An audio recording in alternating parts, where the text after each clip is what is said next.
Lisa Howard was 26 years old when they made her a captain. She stood on the bridge of her new ship, the Valiant Dawn, and felt scared. She had never commanded a ship before. 300 people now depended on her decisions, 300 lives that could end if she made a mistake. The crew did not trust her. She could see it in their eyes. They thought she was too young. They thought someone else should be in command. Lieutenant Marcus Green stood at his station with a frown on his face. He never smiled at her. Commander Patricia Nelson was polite but cold. She followed orders but did not seem to believe Lisa could do the job. Lisa understood why they felt this way. Most captains were 40 or 50 years old. They had 20 years of experience. Lisa only had 5 years in the fleet. But Admiral Catherine Ross had chosen her anyway. The Admiral saw something in Lisa during a big battle at Proxima Station. When the captain died, Lisa took over the weapons and saved the station. She destroyed 2 enemy ships that day, but being good at weapons was different from being a captain. As a captain, every choice mattered. Every order could save lives or end them. Lisa studied hard at the academy. She finished first in her class. She learned about war and politics and strategy, but books could not prepare her for this feeling. The weight of responsibility pressed down on her shoulders like a heavy stone. The ship moved through space at high speed. Stars streaked past the windows. Lisa kept her hands behind her back so no one would see them shake. She had been captain for 3 months now. Every day felt like a test. Every day she waited for something to go wrong. Ensign Danny Cooper turned from his station. He was young like Lisa, only 23 years old. His voice broke the silence on the bridge. "Captain, I have a message from Fleet Command. Admiral Ross wants to talk to you right now." Lisa felt everyone looking at her. They were always watching, always judging, always waiting for her to fail. She made her voice steady and strong. "Put her on the screen, Ensign." Admiral Ross appeared on the big screen. She looked tired. Her white hair was pulled back tight. Behind her, Lisa could see many people working at computers. Something bad was happening. "Captain Howard, we have a big problem. The Korvax have started a war. They are attacking 47 of our colonies. Every ship we have is being sent to help." The Admiral spoke quickly. Her words were serious. The bridge became very quiet. The Korvax were dangerous aliens. They had fought small battles with humans before, but never a full war. This was different. This could destroy everything. "Where do you need us, Admiral?" Lisa asked. Her heart was beating fast, but her voice stayed calm. "The colony called New Terra. The Korvax are sending a big fleet to destroy it. You are the closest ship. You need to get there and protect it until more ships arrive. There are 2 million people on that colony. We cannot move them all in time." "They need you, Captain." Lisa felt the weight of those words. 2 million people. 1 ship against a whole fleet. This was impossible, but she could not say no. She could not run away. Those people needed her. "We will be there, Admiral. The Valiant Dawn will not let them down." Lisa stood straight as she spoke. "I know you will, Lisa. That is why I chose you. Good luck." The screen went dark. Lisa turned to face her crew. She saw fear in their eyes. They knew this mission was dangerous. 1 ship could not fight a whole fleet. They would probably die. And they were wondering if their young captain could save them. This was the moment that would define everything. This would show everyone who she really was. Would she be the captain Admiral Ross believed in, or would she fail? "Commander Nelson, set our course for New Terra. Go as fast as possible." Lisa's voice rang across the bridge. "Lieutenant Green, I need information about the Korvax fleet. Every ship they have. Every weakness they have. Everything they have done in past battles. Ensign Cooper, contact New Terra. Find out everything about their defenses. I want to know what they have to fight with." The crew started working. They moved quickly to their tasks. Commander Nelson gave Lisa a small nod. It was the first sign of respect Lisa had seen from her. Lieutenant Green's frown was not as deep. He started looking at battle records with focus. Lisa sat in her captain's chair. She allowed herself 1 moment of doubt, 1 moment to feel afraid, then she locked that fear away deep inside. There would be time to be scared later. Right now, 2 million people needed a captain who was strong. The ship raced through space toward New Terra. Lisa looked at the stars outside. She thought about all the training she had done. All the studying. All the preparation. None of it felt like enough. But it was all she had. She thought about her crew. 300 people who had doubted her. 300 people who might die because of her choices. She needed to be smart. She needed to be brave. She needed to be the captain they deserved, even if they did not think she could do it. The hours passed slowly. The crew worked without stopping. They gathered information. They checked weapons. They made plans. Lisa studied everything they found. She looked at how the Korvax fought. She learned their patterns. She searched for any advantage she could find. The Korvax liked to use lots of ships together. They had big guns and strong shields, but they were not fast. They did not change their plans easily. They followed the same tactics every time. Maybe Lisa could use that against them. Lieutenant Green came to her with a report. Captain, the Korvax 7th Fleet has 18 ships, 6 destroyers, 10 cruisers, and 2 battle cruisers. Each one is bigger and stronger than us. He looked worried. This is going to be very hard. Hard but not impossible. Lisa looked at him with determination. We have something they do not have. We can think fast. We can change our plans. We can do things they do not expect. That will be our advantage. Green looked surprised. Then he smiled. It was small, but it was real. Maybe you're right, Captain. Maybe we can do this. Lisa felt a small bit of hope. Her crew was starting to believe. Not completely, but a little. That was enough for now. She would prove herself in battle. She would show them what she could do. The Valiant Dawn continued its journey. Every minute brought them closer to New Terra. Every minute brought them closer to a battle that would test everything Lisa had learned. She was the youngest captain in the history of the fleet. Soon everyone would know if that was a good choice or a terrible mistake. Lisa sat quietly in her chair and prepared herself. She thought about Admiral Ross. She thought about all the people counting on her. She thought about her crew. Then she stopped thinking and started planning. Planning how to win a battle that seemed impossible to win. Planning how to save 2 million lives with just one ship. Planning how to become the captain everyone needed her to be. The stars kept moving past the windows. The ship kept racing forward. And Captain Lisa Howard kept preparing for the fight of her life. The Valiant Dawn came out of fast travel at the edge of the New Terra system. Lisa looked at the screens and her heart sank. They were too late. 18 Korvax warships floated in space around the planet. The defense stations that protected New Terra were already destroyed. Twisted metal and debris drifted everywhere. Emergency signals screamed from all directions. Civilian ships tried desperately to escape as the Korvax fired down on the planet. Captain, I count 6 destroyers, 10 cruisers, and 2 battle cruisers. Lieutenant Green's voice was tight with anger. They are bombing the cities below. Hospitals, schools, homes. They are killing everyone. Lisa gripped her chair hard. The Korvax were not just invading. They were committing murder. They were breaking every law of war. They were killing innocent people who could not fight back. Commander Nelson, what can we do? Lisa asked. The commander looked at her screen. Her face was grim. We are outnumbered 18-1. Normal rules say we should leave and wait for help. We could save our ship and crew for battles we can actually win, and leave 2 million people to die. Lisa said it quietly. It was not a question. Commander Nelson looked at her captain. For the first time, Lisa saw understanding in her eyes instead of doubt. Yes, Captain. That is what the rules say we should do. Lisa stood up and walked to the tactical display. She had studied Korvax battles for years. She knew how they fought. They used overwhelming firepower and stayed in tight formations. They were strong but not flexible. Maybe she could use that. The Korvax rely on power and formation. They sacrifice speed for coordinated attacks. Lisa thought out loud. Lieutenant Green, what is the status of our electronic warfare systems? Fully working, Captain. We have the latest systems for confusing enemy sensors and creating false targets. Green sounded curious now. Lisa smiled, but there was no happiness in it. Then here is what we will do. We will make them think there are 6 ships instead of 1. We will use our systems to create fake targets. They will spread out to attack the ghosts. While they are confused, we hit them hard. We focus on their command ships. We break their coordination. Their formation falls apart, and suddenly the odds are better. Commander Nelson studied the plan in her head.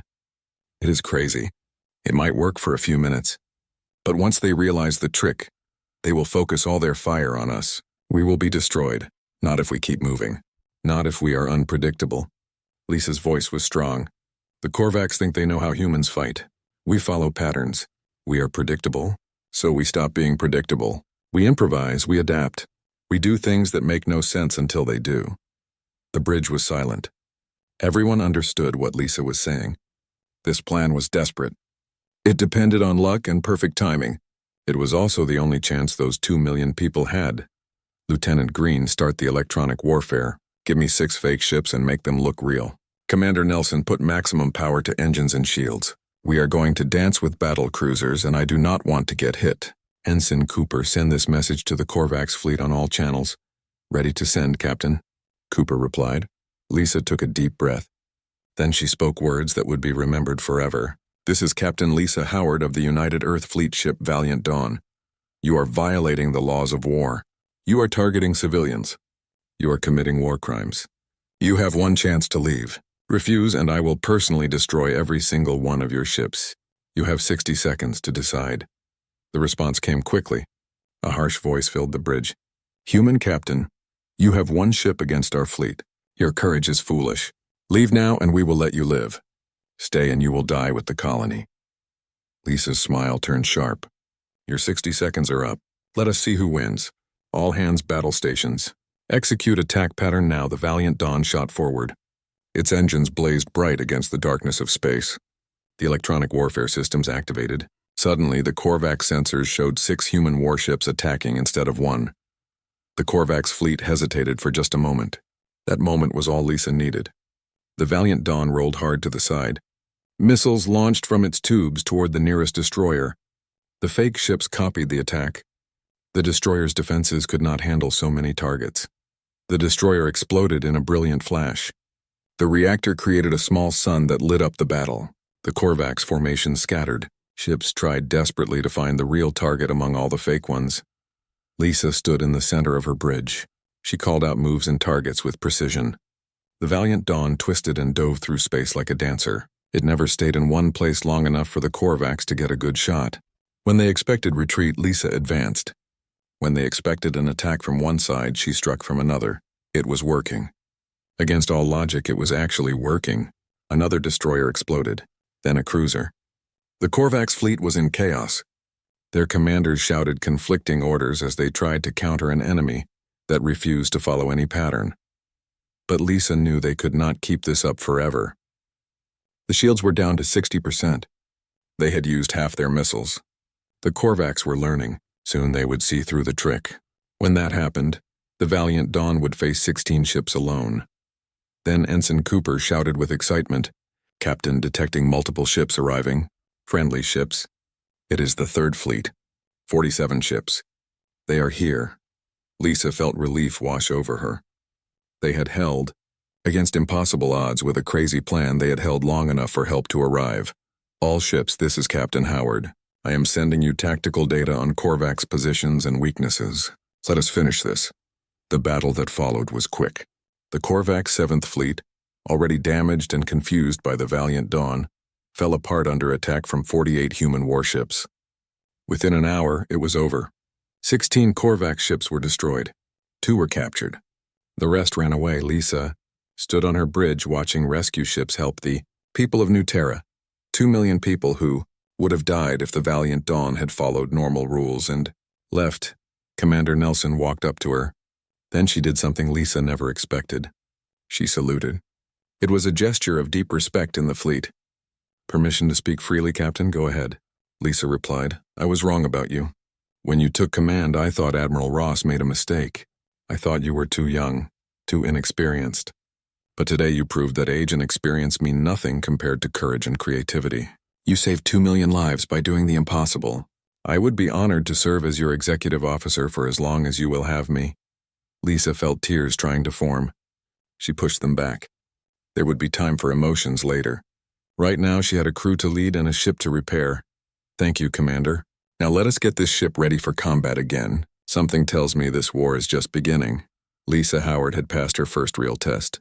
She had proven herself in battle. Her crew believed in her now, but neither she nor anyone else could imagine the darkness that was coming. They could not imagine the terrible price humanity would pay before the war ended.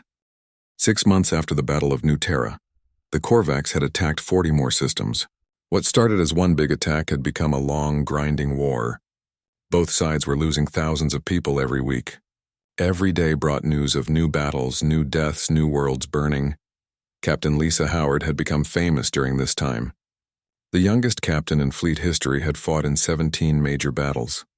Each one was a desperate fight against terrible odds. The valiant Dawn showed the scars of those battles.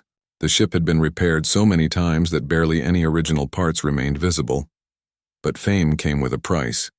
Of the 300 crew members who served when Lisa took command, only 200 remained alive. The empty chairs at meals, the silent beds, the names on the memorial wall, they all weighed on Lisa like a crushing pressure that never went away. Lisa sat in her office staring at casualty reports from the latest battle. 12 ships lost, 4,000 dead. And for what? To hold a position for 3 more weeks before the Korvax attacked again? The door chimed. "Come in," Lisa called. Commander Nelson entered carrying a datapad. She wore the expression Lisa had learned meant bad news. "Fleet Command wants to see you, Captain. Priority message. Admiral Ross herself." Lisa nodded and turned on the holographic display on her desk. Admiral Ross appeared. Lisa was shocked by how much the woman had aged in 6 months. Her hair had gone completely white. New lines covered her face like deep cuts. "Captain Howard, I am promoting you to Commodore right now. You will take command of Task Force 17. The Valiant Dawn, the Endeavor, the Perseverance, the Justice, and the Liberty. 6 ships, 3,000 people." Ross spoke without any greeting. Lisa blinked in surprise. "Admiral, I'm only 27. There are officers with much more experience who should command a task force. There were.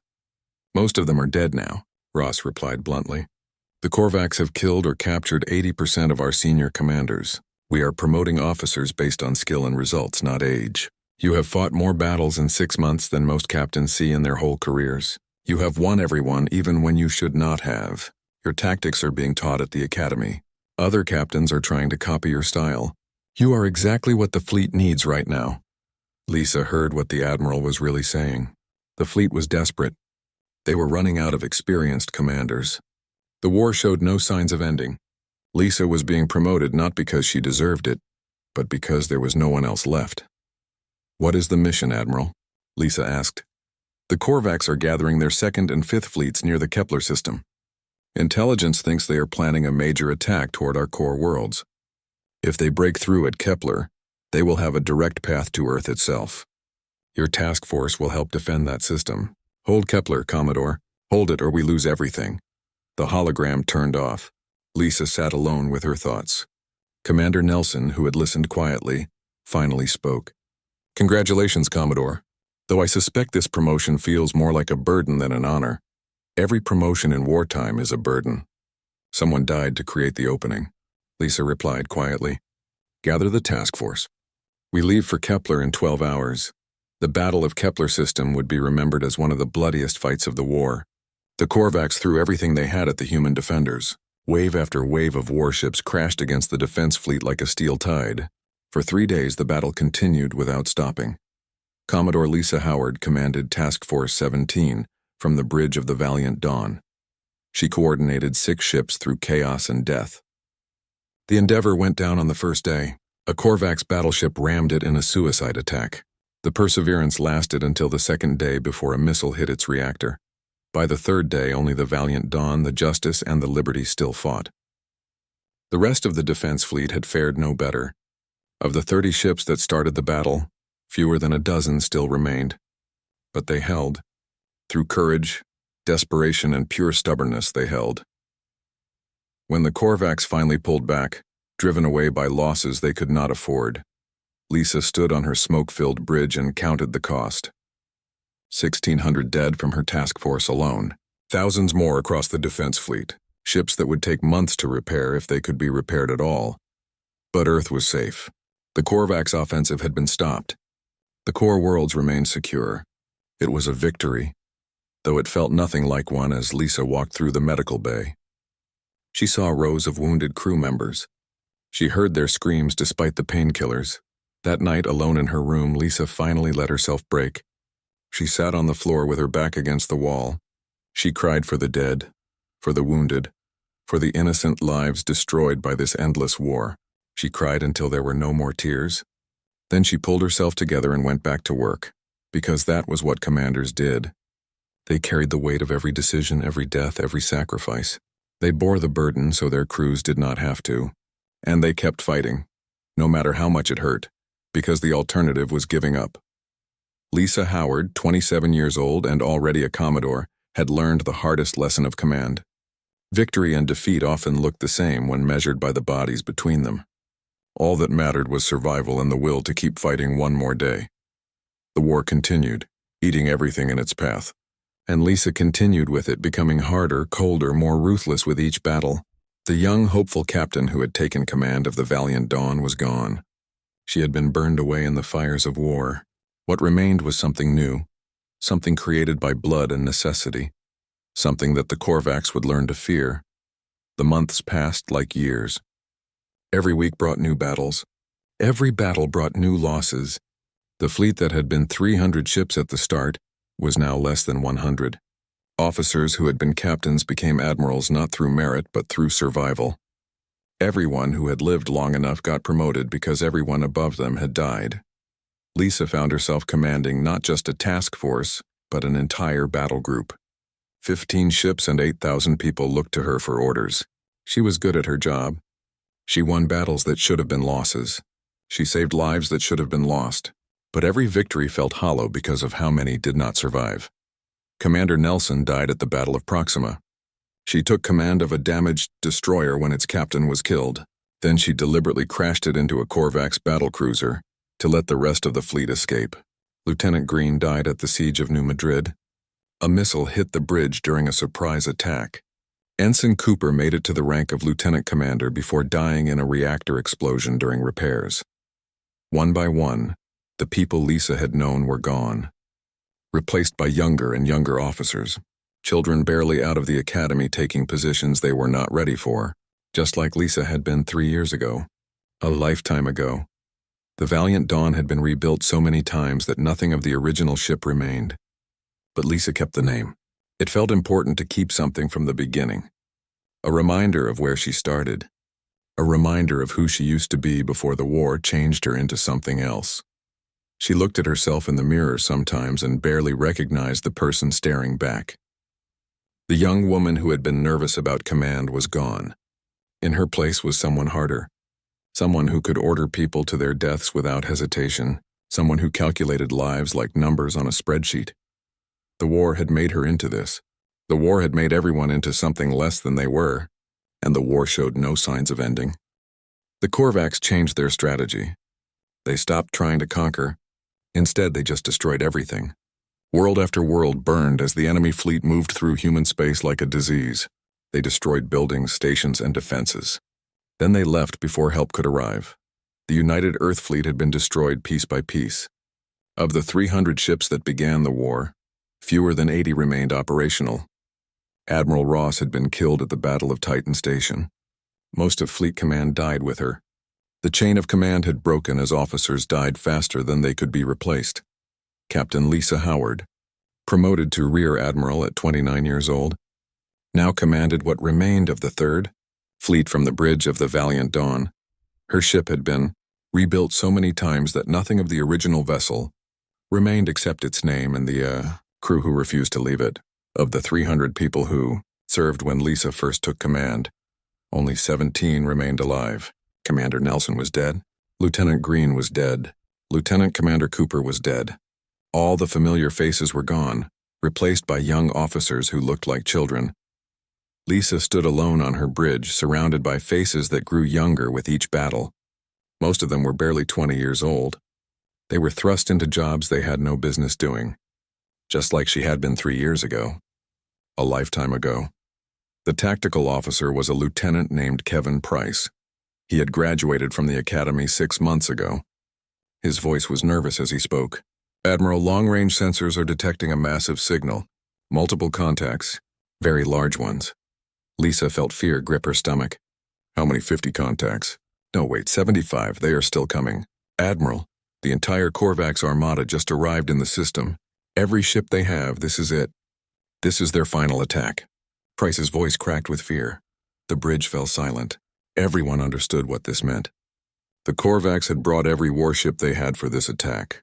They were going for Earth itself, humanity's home, and standing in their way was Lisa's third fleet. 12 damaged ships and 4,000 exhausted crew members. Lisa closed her eyes for just a moment. She allowed herself one breath of despair before locking it away. When she opened her eyes again, her voice was steady and clear. All ships, this is Admiral Howard. Battle stations. Form defensive formation Delta. We are going to hold this system for as long as we can. Make every shot count. Make them pay for every bit of space they take. If we are going to die today, we are going to make them remember us. The response came quickly. Captains acknowledged their orders even though everyone knew it was suicide. But that was the fleet. You followed orders even when those orders meant your death. Because that was what being human meant. Standing up even when you knew you were going to fall. Fighting even when victory was impossible. The Korvax armada advanced like a wave of steel and fire. 75 warships, the combined might of their entire empire, bearing down on 12 human vessels that refused to yield. The first shots lit up space with bright fury as both sides opened fire. The destroyer Defiant died in the first minute. 6 enemy cruisers overwhelmed it with concentrated fire. The frigate Determination lasted slightly longer before a missile hit its command deck. One by one, Lisa watched her fleet die. Each ship fought to the last before falling to the impossible odds, but they did not die easily. The humans made the Korvax pay for every kill. They destroyed 2 enemy ships for every one they lost. The battle became a brutal fight. Ships hammered at each other at close range. Crews fought even as their vessels broke apart around them. 2 hours into the battle, only 3 human ships remained. The Valiant Dawn, the cruiser Indomitable, and the destroyer Resilient. The Korvax had lost 23 ships, but they still had 52 vessels operational. The outcome was clear. Then something impossible happened. Lieutenant Price's voice filled with disbelief. Admiral, detecting massive signals. Unknown ships. They are not Korvax. They are not human either. What are they? Lisa stared at the display as dozens of new contacts appeared. Ships unlike anything in human or Korvax records. Elegant vessels that seemed to glow with energy that made the sensors scream. Then a voice filled the bridge. It spoke perfect English with an accent that sounded like music. Human vessels, this is the Ascended Collective. We have been watching your war. The Korvax violated the Treaty of Stars when they started genocidal warfare. We are here to enforce that treaty. Stand down and let us handle this.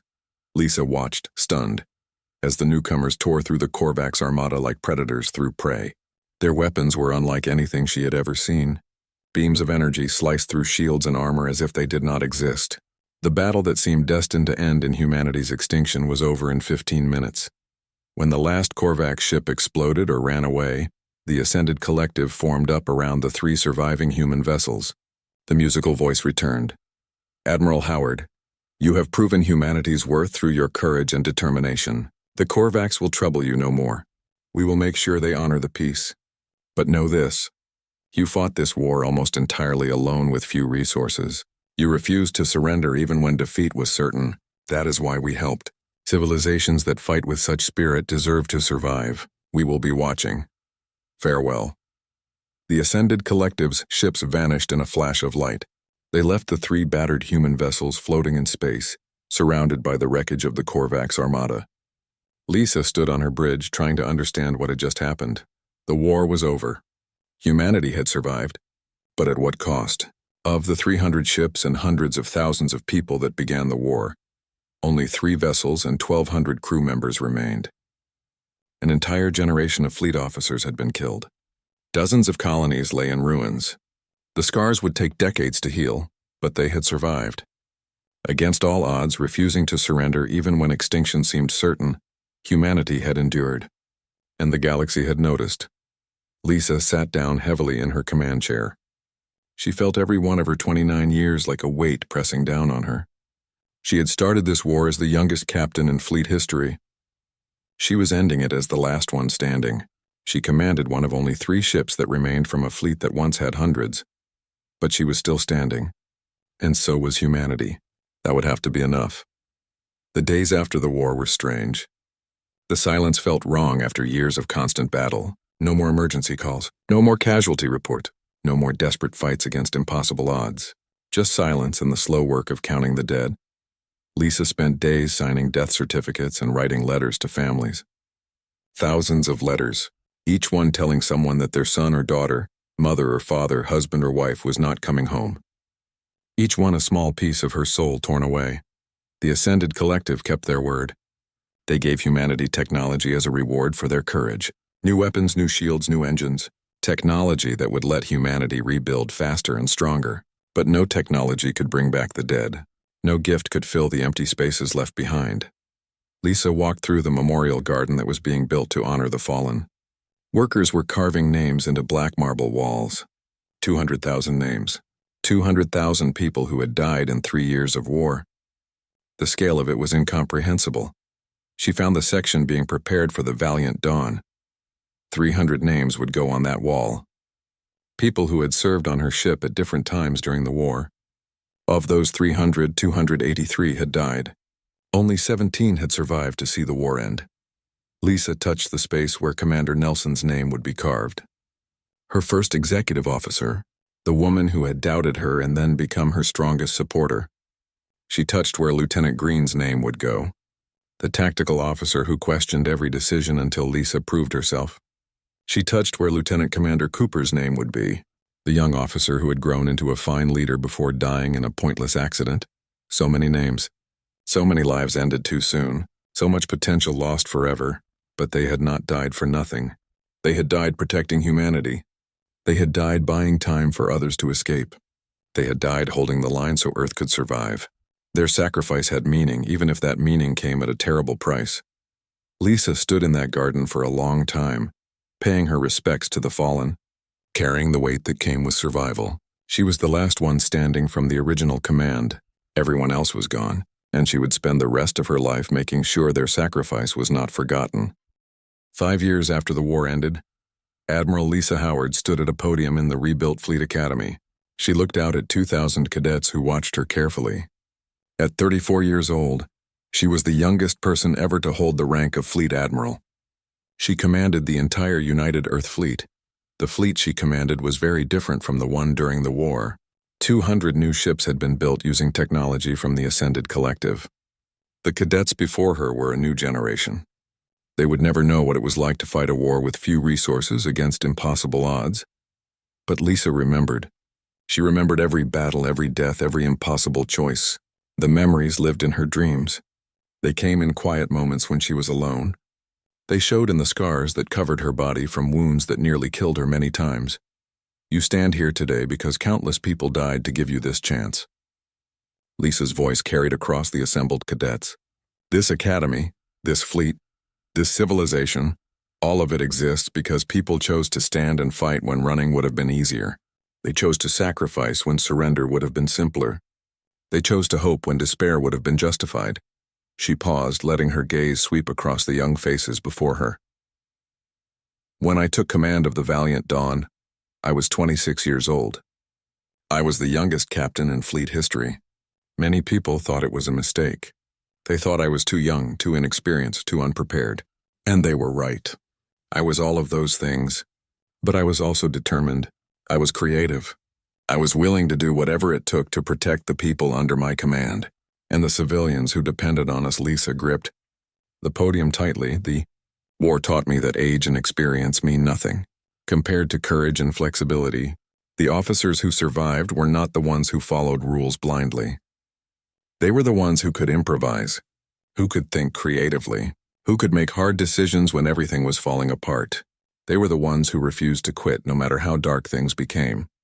She released the podium and stepped back. Her voice became softer. I am the last one standing from the original command that began the war. Everyone else is gone. Admiral Ross, Commander Nelson, Lieutenant Green, Lieutenant Commander Cooper. All of them gave everything they had so humanity could survive. I stand here today not because I am special, but because I was lucky. Lucky to survive when so many others did not. Lucky to learn from officers who were better than me. Lucky to command crews who never gave up, even when giving up would have been completely justified. Lisa looked at each section of cadets. You are the future of this fleet. Some of you will command ships. Some will lead entire fleets. Some will make decisions that affect billions of people. And when those moments come, when you are facing impossible odds and everyone is looking to you for answers, remember this. Being a leader does not mean being perfect. It means being willing to make the hard choices. It means carrying the weight of those decisions so your crew does not have to. It means standing when everyone else has fallen and fighting when fighting seems pointless. She paused, emotion threatening her voice. It also means remembering those who came before you, their sacrifice, their courage, their refusal to surrender. They are the foundation you stand on. Honor them by being worthy of that sacrifice. Honor them by being the officers they died to protect. Honor them by never forgetting that freedom and survival are not guaranteed. They must be earned by each generation. Lisa stood at attention and saluted the assembled cadets. It was a gesture of respect that surprised the crowd. You are dismissed. After the ceremony, Lisa walked alone through the memorial garden. 200,000 names were carved into black marble walls. They were organized by ship and battle. She found herself, as she always did, standing before the section for the Valiant Dawn. 300 names. Officers and crew who served on her ship at various times during the war. Of those, 283 had died. Only 17 survived to see the war end. And of those, only 8 were still alive 5 years later. The rest had died from injuries, trauma, or the simple impossibility of returning to normal life after such horror. Lisa touched Commander Patricia Nelson's name. Her first executive officer. The woman who doubted her and then became her strongest supporter. She touched Lieutenant Marcus Green's name. The tactical officer who questioned every decision until the Battle of New Terra proved Lisa's worth. She touched Lieutenant Commander Danny Cooper's name. The young officer who grew into a fine leader before dying in a senseless accident. So many names. So many lives cut short. So much potential lost they still haunt you, do they not? Lisa turned to find Admiral Rachel Carter standing behind her. Carter was one of the few senior officers who survived the war. She had been a captain during the conflict commanding the cruiser Indomitable. She was one of the 2 captains who fought alongside Lisa in that final desperate battle. Every day, Lisa replied quietly. Every single day I wonder why I survived when so many others did not. What made me special? What gave me the right to live when they died? Carter stood beside her, looking at the wall of names. You survived because you were willing to do what had to be done. You made the hard calls that other officers could not make. You sacrificed everything, yourself included, for the mission. That is why Admiral Ross chose you. That is why your crew followed you.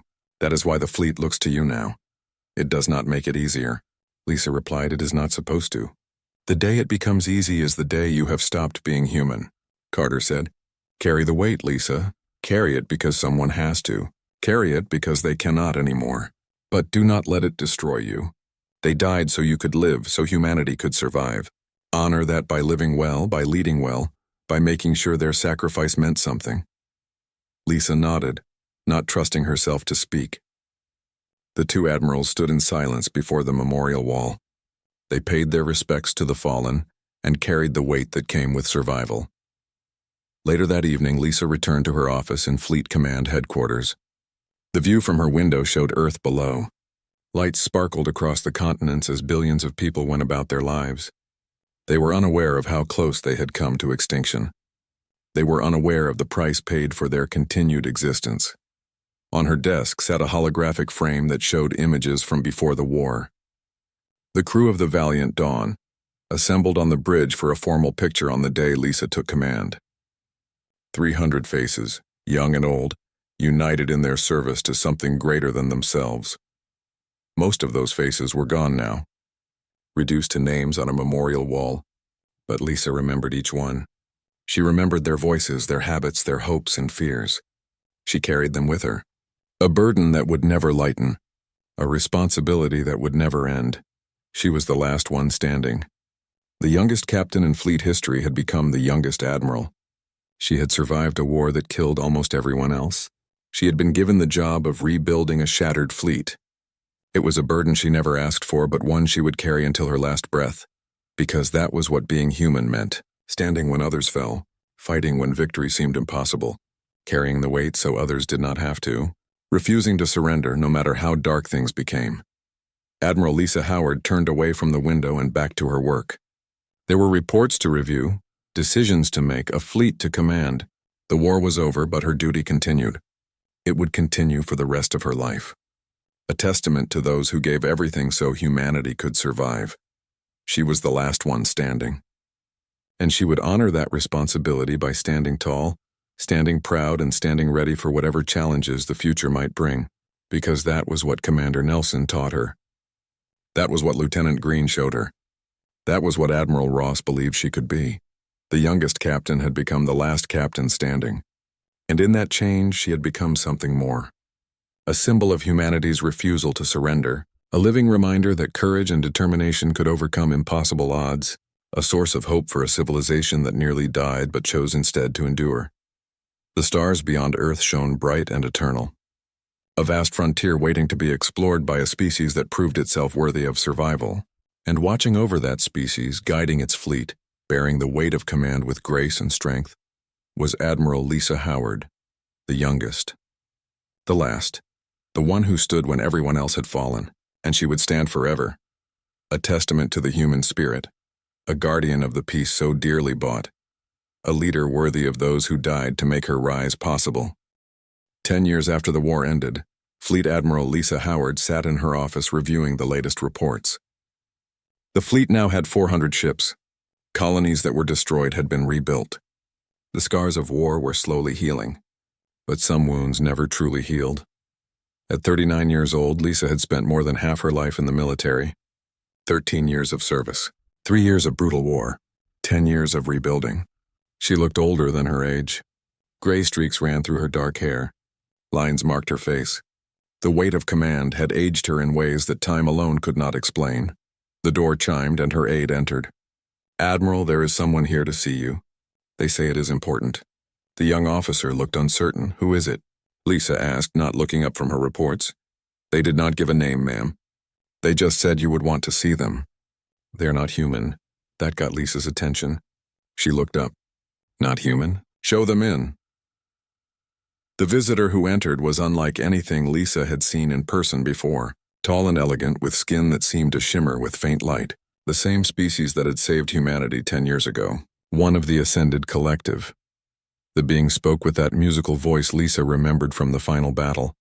"Admiral Howard, thank you for seeing me. My name is Keeper of Harmonies. I have come with a message and an invitation."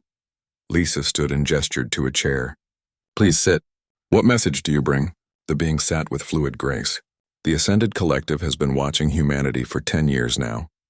We wanted to see what you would do with the peace we helped secure. We wanted to know if the courage you showed during the war was real or just desperation." "And what have you concluded?" Lisa asked carefully. "That humanity is worthy." Keeper of Harmonies leaned forward slightly. "You could have used the technology we gave you to build weapons and seek revenge. Instead, you rebuilt your colonies. You healed your wounded. You created memorials for the dead. You chose peace over vengeance. That is rare in this galaxy." Lisa thought about the thousands of names on memorial walls, the empty spaces at family tables, the children who grew up without parents. Peace was not a choice. It was all they had left after losing so much. "We did what we had to do. We survived. That is all," Lisa said quietly. "No, Admiral. You did more than survive. You thrived. Your fleet is stronger than before the war. Your people are united. Your leaders, like yourself, understand the true cost of conflict and work to avoid it. That is wisdom. That is maturity. That is why we are extending this invitation." "What invitation?" Lisa asked. "To join the Galactic Council, a gathering of civilizations who have proven themselves worthy of a voice in galactic affairs. Humanity has earned that right through blood and sacrifice. The Council meets on the world of Concordia Prime. Representatives from 80 civilizations debate policy, resolve disputes, and work together to maintain peace." Lisa felt the weight of what was being offered. Humanity would no longer be isolated. They would have allies, trading partners, a voice in how the galaxy was governed. But it also meant new responsibilities, new obligations. "Why me? Why are you telling me this instead of Earth's civilian government?" "Because you are the one who understands," Keeper of Harmonies said simply. "Politicians think in terms of votes and popularity. You think in terms of survival and sacrifice. The Council needs people who understand the true cost of decisions. People who have stood alone against impossible odds and refused to break. That is you, Admiral Howard." Lisa walked to her window and looked out at Earth, the planet that had nearly fallen, the home that so many had died to protect. Could she really speak for all of humanity? Could she represent billions of people in galactic affairs? I will need to discuss this with Earth's government. This is not a decision I can make alone. Lisa said, of course. Take all the time you need. But know that the invitation is specifically for you. The council does not want just any human representative. They want the woman who became the youngest captain in history, and the last one standing. They want the leader who saved 2 million people with one ship. They want you, Lisa Howard. The being stood to leave. One more thing, Admiral. The Korvax send their regards. They have been reformed under new leadership. They wish to apologize for the war and the atrocities committed. They understand if humanity is not ready to forgive, but they wanted you to know they regret what happened. Lisa felt old anger stir in her chest. Regret does not bring back the dead. Apologies do not heal the wounds. Her voice was cold. No, they do not. But they are a start. Peace begins with acknowledgement of wrongs committed. The Korvax understand they can never undo what they did, but they want to ensure it never happens again.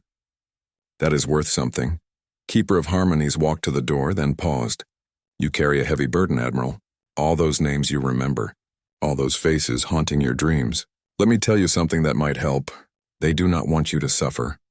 They want you to live. They want their sacrifice to mean something. Honor them by building the future they died to protect. The being left quietly. Lisa stood alone in her office, thinking about everything she had just heard. The invitation to join the Galactic Council was huge. It would change everything for humanity. But it also felt right somehow. Like this was what they had been fighting for all along. Not just survival, but a place among the stars. Over the next few weeks, Lisa met with Earth's government leaders. She explained the invitation and what it meant. There were debates, discussions, arguments, but in the end, the decision was unanimous. Humanity would join the Galactic Council, and Lisa Howard would be their first representative. The day she left for Concordia Prime, Lisa visited the Memorial Garden one last time. She stood before the wall of names from the valiant dawn. She touched each one, saying silent goodbyes to old friends and fallen comrades. I am doing this for you, all of you. You died so humanity could have a future. Now I am going to help build that future. I promise I will not let your sacrifice be forgotten. I promise I will represent humanity with the same courage you showed. I promise I will make you proud. Lisa spoke softly, her words for the dead alone. She turned and walked away from the memorial. But she carried those names with her. They would always be with her. Every decision she made, every word she spoke, every stand she took, she would do it all with the memory of those who fell guiding her. The ship that took her to Concordia Prime was new and advanced, built with ascended technology. It was nothing like the old Valiant Dawn, but Lisa still felt that ship's presence somehow, the spirit of every crew member who had served on it, the courage of every person who had refused to surrender.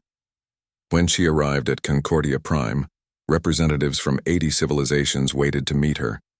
Some were welcoming, some were skeptical, some were curious about the species that had fought a 3-year war and survived. Lisa stood before the council and introduced herself. I am Fleet Admiral Lisa Howard, representative of humanity. I come not as a conqueror or a victim, but as a survivor. My species has endured war, loss, and near extinction. We learned hard lessons about courage, sacrifice, and the true cost of conflict. We are here to share those lessons and to learn from yours. A representative from another species, one with multiple arms and crystalline features, spoke up. We have heard of your war, Admiral Howard. We heard how you held off an entire fleet with one ship, how you became the youngest captain in your history, and the last one standing. Tell us, what drives a species to fight so hard for survival? Lisa thought about her answer carefully. What drives us is not just the will to survive, but the will to protect our homes, our families, our way of life. We fight not because we love violence, but because we love what we are defending more than we fear death. Every human who died in that war died protecting something greater than themselves. That is what makes us strong. That is what makes us worthy of being here. The council chamber was silent for a moment. Then one by one, representatives began to nod or make gestures of approval in their own ways. Lisa had passed her first test. She had shown the council that humanity belonged. Over the following years, Lisa would become one of the most respected voices on the council. She would help negotiate peace between warring species. She would advocate for the weak and defend the principles she had fought for. She would show the galaxy that humanity, though young and scarred, had wisdom to offer. But she never forgot where she came from. Every night before sleeping, she would think of the 300 names from the valiant dawn. She would remember Commander Nelson's determination, Lieutenant Green's questions that made her think harder, Lieutenant Commander Cooper's loyalty and sacrifice.